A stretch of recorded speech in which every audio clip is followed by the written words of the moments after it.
ओम शांति। 5 दिसंबर 2025। बाप दादा के मधुर महावाक्य। मीठे बच्चे, यह पति दुनिया एक पुराना गांव है। यह तुम्हारे रहने लायक नहीं। तुम्हें अब नई पावन दुनिया में चलना है। प्रश्न। बाप अपने बच्चों को उन्नति की कौन सी एक युक्ति बताते हैं? उत्तर। बच्चे, तुम आज्ञाकारी बन बाप दादा की मत पर चलते रहो। बाप दादा दोनों इकट्ठे हैं, इसलिए अगर इनके कहने से कुछ नुकसान भी हुआ तो भी रिस्पॉन्सिबल बाप है, सब ठीक कर देगा। तुम अपनी मत नहीं चलाओ, शिव बाबा की मत समझकर चलते रहो तो बहुत उन्नति होगी। ओम शांति। पहली पहली मुख्य बात, रूहानी बच्चों को रूहानी बाप समझाते हैं कि अपने को आत्मा निश्चय कर बैठो और बाप को याद करो तो तुम्हारे सब दुख दूर हो जाएंगे। वो लोग आशीर्वाद करते हैं ना, यह बाप भी कहते हैं, बच्चों तुम्हारे सब दुख दूर हो जाएंगे, सिर्फ अपने को आत्मा समझ बाप को याद करो। यह तो अति सहज है। यह है भारत का प्राचीन सहज राजयोग। प्राचीन का भी टाइम तो चाहिए ना, लॉन्ग लॉन्ग भी कितना। बाप समझाते हैं पूरे 5000 वर्ष पहले यह राजयोग सिखाया था। यह बाप बिगर कोई समझा नहीं सकते और बच्चों बिगर कोई समझ ना सके। गायन भी है, आत्माएं बच्चे और परमात्मा बाप अलग रहे बहुकाल। बाप ही कहते हैं तुम सीढ़ी उतरते उतरते पतित बन पड़े हो, अब स्मृति आई। सब चिल्लाते हैं, हे पतित पावन। कलयुग में पतित ही होते हैं, सतयुग में होते हैं पावन। वह है ही पावन दुनिया। यह पुरानी पति दुनिया रहने लायक नहीं है, परंतु माया का भी प्रभाव कोई कम नहीं है। यहाँ देखो तो 100-125 मंजिल के बड़े बड़े मकान बनाते रहते हैं। इनको माया का पंप कहा जाता है।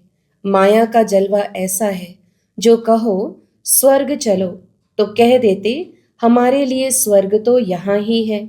इनको माया का जलवा कहा जाता है। परंतु तुम बच्चे जानते हो, यह तो पुराना गांव है। इनको कहा जाता है नर्क। पुरानी दुनिया सो भी रौरव नर्क। सतयुग को कहा ही जाता है स्वर्ग। यह अक्षर तो है ना, इनको विशेष वर्ल्ड तो सब कहेंगे। वाइसलेस वर्ल्ड तो यह स्वर्ग था। स्वर्ग को कहा ही जाता है वाइसलेस वर्ल्ड। नर्क को विशेष वर्ल्ड कहा जाता है। इतनी भी सहज बातें क्यों नहीं किसी की बुद्धि में आती हैं? मनुष्य कितने दुखी हैं, कितने लड़ाई झगड़े आदि होते रहते हैं। दिन प्रतिदिन बॉम्ब्स आदि भी ऐसे बनाते रहते हैं जो गिरे और मनुष्य खत्म हो जाए।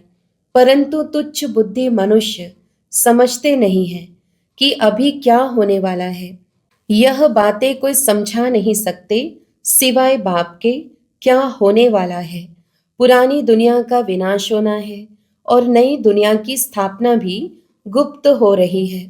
तुम बच्चों को कहा ही जाता है गुप्त वॉरियर्स। कोई समझते हैं क्या कि तुम लड़ाई कर रहे हो?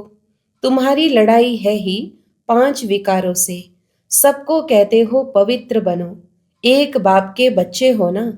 प्रजापिता ब्रह्मा के बच्चे तो सब भाई बहन हुए ना। समझाने की बड़ी युक्तियां चाहिए। प्रजापिता ब्रह्मा के तो ढेर बच्चे हैं, एक तो नहीं। नाम ही है प्रजापिता। लौकिक बाप को कभी प्रजापिता नहीं कहेंगे। प्रजापिता ब्रह्मा है तो उनके सब बच्चे आपस में भाई बहन ब्रह्मा कुमार कुमारियां ठहरे ना। परंतु समझते नहीं, जैसे पत्थर बुद्धि है, समझने की कोशिश भी नहीं करते। प्रजापिता ब्रह्मा के बच्चे भाई बहन हो गए, विकार में तो जा न सके। तुम्हारे बोर्ड पर भी प्रजापिता अक्षर बहुत जरूरी है। यह अक्षर तो जरूर डालना चाहिए। सिर्फ ब्रह्मा लिखने से इतना जोरदार नहीं होता है, तो बोर्ड में भी करेक्ट अक्षर लिख सुधारना पड़े। यह है बहुत जरूरी अक्षर। ब्रह्मा नाम तो फीमेल का भी है, नाम ही खुट गए हैं। तो मेल का नाम फीमेल पर रख देते हैं। इतने नाम लाए कहाँ से? है तो सब ड्रामा प्लान अनुसार। बाप का वफादार आज्ञाकारी बनना कोई मासी का घर नहीं है। बाप और दादा दोनों इकट्ठे हैं ना, समझ नहीं सकते हैं यह कौन है? तब शिव बाबा कहते हैं मेरी आज्ञा को भी समझ नहीं सकते हैं। उल्टा कहें या सुलटा, तुम समझो शिव बाबा कहते हैं तो रिस्पॉन्सिबल वह हो जाएगा। इनके कहने से कुछ नुकसान हुआ तो भी रिस्पॉन्सिबल वह होने से वह सब ठीक कर देगा। शिव बाबा का ही समझते रहो तो तुम्हारी उन्नति बहुत होगी, परंतु मुश्किल समझते हैं। कोई फिर अपनी मत पर चलते रहते हैं। बाप कितना दूर से आते हैं तुम बच्चों को डायरेक्शन देने, समझाने, और कोई पास तो यह स्पिरिचुअल नॉलेज है नहीं। सारा दिन यह चिंतन चलना चाहिए क्या लिखें जो मनुष्य समझे। ऐसे ऐसे सीधे अक्षर लिखने चाहिए जो मनुष्य की दृष्टि पड़े। तुम ऐसा समझाओ जो कोई प्रश्न पूछने की दरकार ही ना पड़े। बोलो, बाप कहते हैं अपने को आत्मा समझ मुझे याद करो तो सब दुख दूर हो जाएंगे। जो अच्छी रीति याद में रहेंगे वही ऊंच पद पाएंगे। यह तो सेकंड की बात है। मनुष्य क्या क्या पूछते रहते हैं, तुम कुछ भी नहीं बताओ। बोलो, जास्ती पूछो मत। पहले एक बात निश्चय करो, प्रश्नों के जास्ती जंगल में पड़ जाएंगे तो फिर निकलने का रास्ता मिलेगा नहीं। जैसे फागी में मनुष्य मूंझ जाते हैं तो फिर निकल नहीं सकते हैं, यह भी ऐसे है। मनुष्य कहाँ से कहाँ माया तरफ निकल जाते हैं। इसलिए पहले सबको एक ही बात बताओ, तुम तो आत्मा हो अविनाशी, बाप भी अविनाशी है, पतित पावन है। तुम हो पतित, अब या तो घर जाना है या नई दुनिया में। पुरानी दुनिया में पिछाड़ी तक आते रहते हैं। जो पूरा पढ़ेंगे नहीं वह तो जरूर पीछे आएंगे। कितना हिसाब है। और फिर पढ़ाई से भी समझा जाता है पहले कौन जाएगा। स्कूल में भी निशानी दिखाते हैं ना, दौड़ी पहन, हाथ लगा कर आओ, पहले नंबर वाले को इनाम मिलता है। यह है बेहद की बात, बेहद का इनाम मिलता है। बाप कहते हैं याद की यात्रा पर रहो, दैवी गुण धारण करने हैं, सर्वगुण संपन्न यहाँ बनना है। इसलिए बाबा कहते हैं चार्ट रखो, याद की यात्रा का भी चार्ट रखो तो पता पड़ेगा कि हम फायदे में हैं या घाटे में। परंतु बच्चे रखते नहीं हैं। बाबा कहते हैं लेकिन बच्चे करते नहीं, बहुत थोड़े करते हैं। इसलिए माला भी कितनी थोड़ों की ही है। 8 बड़ी स्कॉलरशिप लेंगे फिर 108 प्लस में रहते हैं ना। प्लस में कौन जाएंगे? बादशाह और रानी, बहुत जरा सा फर्क रहता है। तो बाप कहते हैं पहले अपने को आत्मा समझो और बाप को याद करो। यही है याद की यात्रा। बस यही बाप का मैसेज देना है। टिक टिक करने की दरकार नहीं, मन मना भव। देह के सब संबंध छोड़ पुरानी दुनिया में सबका बुद्धि से त्याग करना है, क्योंकि अब वापस जाना है, अशरीरी बनना है। यहाँ बाबा याद दिलाते हैं फिर सारे दिन में बिल्कुल याद भी नहीं करते, श्रीमत पर नहीं चलते हैं, बुद्धि में बैठता नहीं है। बाप कहते हैं नई दुनिया में जाना है तो तमो प्रधान से सतो प्रधान बनना है। बाबा ने हमको राज्य भाग्य दिया, हमने फिर ऐसे गवाया। 84 जन्म लिए, लाखों वर्ष के बाद नहीं। बहुत बच्चे अल्फ को न जानने कारण फिर बहुत प्रश्न पूछते रहते हैं। बाप कहते हैं पहले मामेकम याद करो तो पाप कट जाए, और दैवी गुण धारण करो तो देवता बन जाएंगे। और कुछ पूछने की दरकार नहीं। अल्फ ना समझ बेते की टिक टिक करने से खुद भी मूंझ जाते हैं, फिर तंग हो पड़ते हैं। बाप कहते हैं पहले अल्फ को जानने से सब कुछ जान जाएंगे। मेरे द्वारा मेरे को जानने से तुम सब कुछ जान जाएंगे। बाकी जानने का कुछ रहेगा नहीं। इसलिए 7 रोज रखे जाते हैं। 7 रोज में बहुत समझ सकते हैं, परंतु नंबरवार समझने वाले होते हैं। कोई तो कुछ भी समझते नहीं, वह क्या राजा रानी बनेंगे। एक के ऊपर राजाई करेंगे क्या? हर एक को अपनी प्रजा बनानी है। टाइम बहुत वेस्ट करते हैं। बाप तो कहते हैं बेचारे हैं, भल कितने भी बड़े बड़े मर्तबे वाले हैं, परंतु बाप जानते हैं यह तो सब कुछ मिट्टी में मिल जाना है, बाकी थोड़ा समय है। विनाश काले विपरीत बुद्धि वालों का तो विनाश होना है। हम आत्माओं की प्रीत बुद्धि कितनी है वह तो समझ सकते हैं। कोई कहते हैं 1-2 घंटे याद रहती है। क्या लौकिक बाप से तुम 1-2 घंटा प्रीत रखते हो? सारा दिन बाबा बाबा करते रहते हो। यहाँ भल बाबा बाबा कहते हैं, परंतु हड्डी प्रीत थोड़े ही है। बार बार कहते हैं शिव बाबा को याद करते रहो। सच सच याद करना है, चालाकी चल न सके।